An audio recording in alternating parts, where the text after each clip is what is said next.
It was a Friday night, drinks flowing, friends laughing, just a normal evening out in Portland's Old Port. Someone cracked a joke about wedding expenses, the usual banter. Everyone chuckled. And then Sophia, my fiancée, she looked right at me, a playful smile on her face, and said, "Well, if Ethan were richer, I wouldn't even have to think twice." The whole table roared with laughter again, but this time, for me, something inside just snapped. I felt my own lips stretch into something that probably looked like a smile, because what else was I supposed to do in that moment? But the truth is, that comment, her words, the way she said it, so casual, so effortless, it just kept replaying in my head for days. I couldn't shake the feeling. Maybe she wasn't joking at all. Maybe that was exactly how she felt, and all that laughter just gave her permission to say the quiet part out loud. My name is Ethan. I'm 32 years old, and Sophia and I had been together for 5 years. 8 months into our engagement. We'd met back when we were in our mid-20s, at a friend's backyard barbecue. One of those perfect summer days where everything just clicked. She was funny, smart, ambitious, we hit it off immediately. For the first couple of years, everything felt easy. We'd spend weekends hiking, trying new restaurants we couldn't really afford, binge-watching shows until 3 in the morning. It was that kind of relationship where you just feel like you're building something real together, something honest. Around year 3, we moved in. I had a solid job at a mid-sized construction company, working my way up from site supervisor to project coordinator. The pay was decent. Nothing spectacular, but enough to split rent on a nice apartment, go on a vacation once a year, and not stress about bills. Sophia worked in marketing at a tech startup, and her salary was actually pretty close to mine. We weren't struggling, but we also weren't exactly living large. That never seemed to matter, until it suddenly did. The engagement happened about 8 months before that night at the bar. I proposed at this little cabin we'd rented in the Catskills. Nothing fancy, but it was meaningful because it was where we'd spend our first anniversary. She said yes immediately, cried happy tears, called her mom right away. For the first few weeks after, everything felt perfect. We'd talk about the future, about maybe buying a house someday, about what kind of life we wanted to build. But then the wedding planning started, and I began to notice things shifting. Sophia became obsessed with Pinterest boards and wedding blogs. She'd show me venues that cost more than my car, dresses that required a payment plan, photographers whose rates made my eyes water. Every time I gently suggested something more budget-friendly, she'd get this look on her face like I'd just suggested we get married at a gas station. "This is a once-in-a-lifetime event, Ethan," she'd say. "We can't cheap out on our wedding." I tried to explain that I wasn't trying to cheap out. I just wanted to be realistic about what we could actually afford without going into massive debt. That's when the comparisons started. Her friend Chloe had just gotten engaged to some guy who worked in finance, and apparently, their wedding budget was triple what we were looking at. Another friend was marrying a doctor and planning this destination wedding in Italy. Sophia would scroll through their Instagram posts and sigh, making these little comments about how beautiful everything looked, how she wished we could do something like that. At first, I brushed it off as normal wedding stress. Everyone wants their day to be special, right? But it kept escalating. She started making comments about my job. Nothing direct at first, just little hints here and there. "Have you thought about looking for something that pays better, or do you think you'll ever move up to management?" I'd been pretty content with my career trajectory, but suddenly I felt like I was being measured against some invisible standard I didn't even know existed. The thing is, I wasn't some deadbeat. I showed up to work every day, paid my half of everything, never asked her to cover for me. We'd always operated as equals financially, but somewhere along the way, equals stopped being enough. She wanted more, and I was starting to feel like the obstacle preventing her from getting it. About 2 months before that night at the bar, we had our first real fight about money. She wanted to book this venue that was way outside our budget. And when I said we couldn't afford it, she accused me of not caring about the wedding. "If this mattered to you, you'd find a way to make it work," she'd said. I remember just staring at her, wondering when caring about someone became synonymous with spending money you don't have. We didn't talk for 2 days after that fight. When we finally did, neither of us really apologized. We just kind of swept it under the rug and moved on. But looking back, that should have been my first real warning sign. My friend Liam was actually at the bar that Friday night. We'd grab beers after work sometimes, and he'd become part of our wider friend group. When Sophia made her comment about me being richer, I glanced around the table and caught Liam's eyes. He wasn't laughing. He looked almost angry on my behalf, and that reaction stuck with me more than the laughter did. I excused myself to the bathroom just to get a minute alone. Standing there at the sink, I looked at myself in the mirror and felt something I'd never felt in our relationship before. I felt small. Not because of my income or my job, but because the person I was planning to spend my life with had just reduced my worth to a dollar amount in front of people we knew. When I came back to the table, Sophia was laughing at something else entirely, completely unbothered. She squeezed my hand when I sat down. Like nothing had happened. Like she hadn't just told a room full of people that the only thing standing between her and total commitment was my bank account. We didn't talk about it on the ride home. I didn't bring it up that night because I honestly didn't know where to start. How do you tell someone that they've made you feel worthless without sounding overly sensitive? How do you explain that a joke cut deeper than any serious argument ever had? My coworker Daniel called me the next morning. He hadn't been at the bar, but apparently, word travels fast in our social circle. He'd heard about Sophia's comment from someone who was there, and he wanted to check in. Heard what Sophia said last night, man. You really okay with that? He asked. I didn't have a good answer. The truth was, I wasn't okay with it. I wasn't okay with any of it. For 5 years, I thought we were building a partnership based on love and respect and shared goals. But somewhere along the way, our relationship had become transactional. I'd become a line item on a budget sheet, constantly being evaluated against what I could provide rather than who I was. Have you ever felt like you had to prove your worth to someone who was supposed to love you unconditionally? Because that's exactly where I found myself, and I didn't know how to climb out of that hole. The days after that bar incident felt different, like I was seeing everything through a new lens.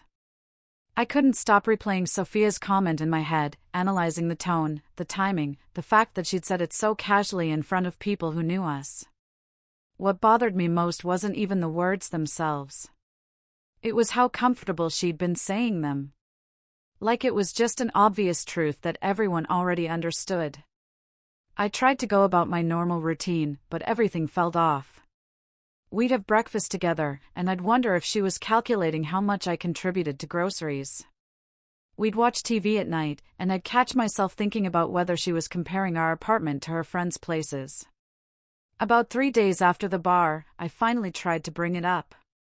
We were sitting on the couch after dinner, and I just asked her straight out if she'd meant what she said. Sophia looked genuinely confused for a second, like she didn't even remember the comment. When I reminded her, she laughed it off immediately. Oh my God, Ethan, that was obviously a joke. She said, you're being way too sensitive about this. I pushed back, told her it didn't feel like a joke to me, that it actually hurt. She rolled her eyes and said I was making a big deal out of nothing. That everyone makes those kinds of comments and no one takes them seriously. I just want us to be stable, she added. Is that really so terrible? The problem was, we were stable. We paid our bills. We had savings. We weren't drowning in debt. But stable apparently wasn't the same as wealthy. And I was starting to realize that's what she actually wanted. That same weekend, Liam and I met up at our usual spot, the Rusty Mug, this dive bar in Eastside Atlanta. I must have looked rough because he ordered me a whiskey instead of my usual beer without even asking. I told him about the conversation with Sophia, about how she dismissed my feelings and turned it around to make me seem oversensitive. Liam listened quietly, spinning his glass on the bar top, and then he said something that hit me hard. You really want to spend your life with someone who measures your worth by your paycheck? He asked. Because I'm telling you right now, after the wedding, it's only going to get worse. Liam had been through a rough divorce a few years back, and his ex-wife had been similar, always wanting more, always comparing their life to other couples. He told me once that he'd spent years trying to be enough for someone who had no intention of ever being satisfied. Sitting there in that dim bar, watching my friend's face as he warned me about a future I could still avoid, I felt something shift. This wasn't just wedding stress or cold feet. This was a fundamental problem with how Sophia saw me, saw us, saw what a partnership should be. The next few weeks were tense. Sophia started pushing harder on the wedding planning. But now, every conversation felt loaded. She'd bring up venue options, and I'd hear an unspoken criticism of what I could afford. She'd show me photographer portfolios, and I'd catch myself wondering if she was wishing I made enough to hire the expensive one without discussion. Then, she started bringing up joint bank accounts. She framed it as a practical step since we were getting married anyway. But something about the timing felt wrong. We'd never combined finances before. Always kept things separate and just split shared expenses. Now suddenly she wanted full access to everything. Wanted to know exactly what I made, what I spent, what I saved. When I hesitated, she got defensive, asking if I didn't trust her. It wasn't about trust. It was about feeling like I was being audited rather than loved. She also ramped up the comments about my career. She'd mentioned job postings she'd seen, suggested I talk to her friend's husband about opportunities at his company, asked if I'd considered going back to school for a business degree. None of it was framed as criticism, but it all carried the same underlying message, that what I was doing wasn't enough. One night, after a particularly exhausting day at work, I came home to find Sophia on the couch, surrounded by wedding magazines and her laptop open to some budgeting spreadsheet. She looked up at me with this expectant expression and said she'd been crunching numbers. According to her calculations, if we both took on extra work and I asked for a raise, we could maybe afford the wedding she actually wanted. Not the scaled-down version we'd been planning, but the real thing with the nice venue and the good photographer and all the details that mattered to her. I just stood there in the doorway, still in my work boots, covered in dust from the job site, and felt absolutely exhausted. Not physically tired, but emotionally drained from constantly being made to feel inadequate. I told her I needed to take a shower and left the room before she could see how close I was to losing it completely. Standing under the hot water, I realized I couldn't keep doing this. I couldn't spend the rest of my life feeling like a disappointment because I chose a stable career I actually enjoyed over one that just paid better. When is it okay to walk away from someone you love? I'd been asking myself that question for weeks, and I still didn't have a clear answer. All I knew was that love shouldn't feel like a performance review, and partnership shouldn't come with a price tag. That weekend, I called my mom, Carol. I hadn't told my family much about what was going on, because I guess part of me was embarrassed. My mom raised me and my sister, Jessica, on a teacher's salary after my dad left when I was 10. She'd always taught us that character mattered more than money, that a good work ethic and treating people right were what defined success. Hearing myself explain the situation to her, I felt like I was betraying everything she'd raised me to believe. I told her about the comment at the bar, about Sophia's constant focus on money, about how I was starting to feel like a financial plan rather than a partner. My mom was quiet for a long moment, and then her voice came through the phone different than usual, not soft, but firm. She told me she'd watched my aunt go through something similar years ago. Marrying a man who saw her as a means to an end rather than a person he loved. "Sweetheart, I've seen this kind of relationship before," she said. "And I'm telling you, it doesn't end well." She reminded me that my dad had left chasing some idea of a better life. Always wanting more, never satisfied with what he had. She'd spent years trying to be enough for someone who didn't know how to be content. And she didn't want to see me make the same mistake. After that call, I felt something shift inside me. It wasn't anger exactly, more like clarity. I'd been so focused on trying to make Sophia happy, on trying to be what she wanted, that I'd lost sight of whether this relationship was actually making me happy. That night, lying in bed next to Sophia while she scrolled through wedding hashtags on Instagram, I made a decision. I needed to have one final, completely honest conversation with her. Not a fight, not a discussion that could be dismissed or minimized, but a real moment of truth where I asked her directly what she wanted from this marriage. Because if the answer was anything other than me, exactly as I was, then we had a serious problem. I waited until Sunday morning to have the conversation. Sophia was in a good mood, making coffee and scrolling through brunch spots on her phone, and I almost chickened out. But I knew if I didn't do this now, I'd keep putting it off until we were standing at the altar and it was too late. I sat down across from her at our small kitchen table and asked her to put the phone down because we needed to talk. She must have sensed something in my tone because her smile faded immediately. I took a breath and asked her the question that had been eating at me for weeks. Are you having doubts about marrying me, or are you having doubts because I don't make enough money? The silence that followed felt like it lasted forever. Sophia opened her mouth, closed it, then looked down at her coffee mug. She didn't answer right away, and honestly, that told me everything I needed to know. When she finally spoke, she tried to explain that it wasn't about the money exactly. It was about security and future and making sure we could have the life she'd always imagined. But the more she talked, the clearer it became that the life she'd imagined required a financial foundation I couldn't provide, at least not on my current trajectory. She never said she didn't love me, but she also never said the money didn't matter. That non-answer was its own kind of answer. The conversation went in circles for almost an hour. I tried to explain how her comments had made me feel, how exhausting it was to constantly be measured against some invisible standard. She got defensive, said I was twisting her words, that she'd never meant to make me feel bad about myself. But when I pointed out specific examples, the venue argument, the constant career suggestions, the comment at the bar, she couldn't really deny the pattern. Eventually, she started crying, saying she didn't want to break up, but she also didn't know how to stop worrying about money. I felt bad seeing her upset. But I also felt oddly calm. For the first time in months, we were at least being honest with each other, even if that honesty was painful. I told her I couldn't marry someone who saw me as a work in progress, someone who needed to be fixed or upgraded before I was good enough. She insisted that's not how she saw me, but her actions over the past year told a different story.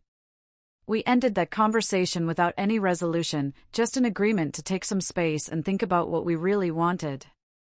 My mom called me later that afternoon.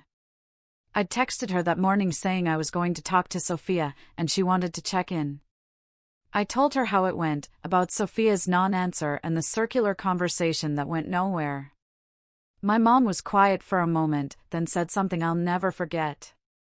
Love shouldn't come with conditions, sweetheart. If someone can't accept you as you are right now, they're not going to suddenly accept you after a wedding. My sister, Jessica, got involved, too. She'd never been Sophia's biggest fan, and when I told her what was happening, she didn't hold back. She said she'd noticed Sophia's behavior at family dinners. The way she'd make little comments about other people's houses or cars, always comparing and calculating. You deserve someone who's proud of you for who you are, not disappointed in you for who you're not, Jessica said. Hearing my family's perspective helped solidify what I already knew deep down. This wasn't a rough patch we could work through. This was a fundamental incompatibility in values. If someone needs you to change before they can fully commit, are they really committing to you at all? The next few days were weird. Sophia and I were still living in the same apartment but barely talking. She'd sleep on the couch some nights, claiming she fell asleep watching TV, but we both knew she was avoiding me. I spent a lot of time thinking about what I actually wanted from life, from a partner, from marriage. I realized I wanted someone who was excited about building a life together, not someone who was waiting for me to become someone else before the real life could start. About a week after our big conversation, I made the decision. I told Sophia we needed to call off the wedding. She didn't seem surprised, just sad and maybe a little relieved. We both knew it was coming. She tried one last time to convince me we could make it work, that she'd try to care less about money. But we both knew that wasn't realistic. You can't just turn off fundamental values and expectations. We spent the next month navigating the painful logistics of separating, canceling the venue, returning deposits where we could, dividing up our stuff. Our lease was actually up in about 8 weeks, so we agreed she'd stay in the apartment until it expired, and I'd move out right away. My buddy Liam helped me move my things to a smaller place across town, a one-bedroom that was nothing fancy, but felt like mine in a way our shared apartment never really had. The hardest part wasn't the physical separation.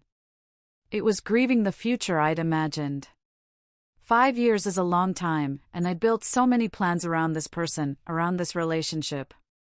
But I also felt something unexpected as I settled into my new place. I felt lighter. For the first time in over a year, I wasn't constantly worried about being enough. I wasn't measuring myself against impossible standards or apologizing for choices that were perfectly reasonable.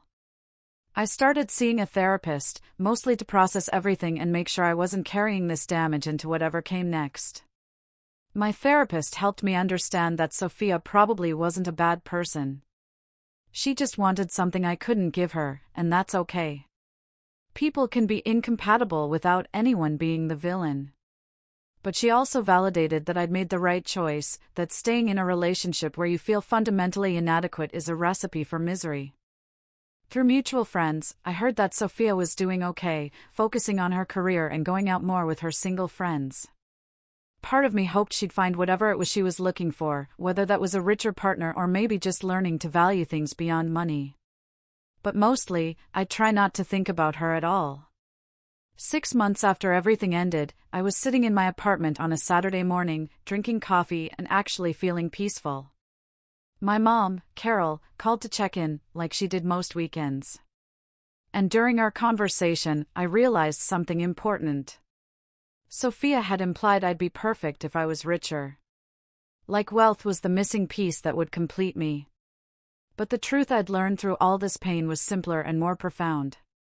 The right relationship isn't one where you have to become someone else to be worthy of love.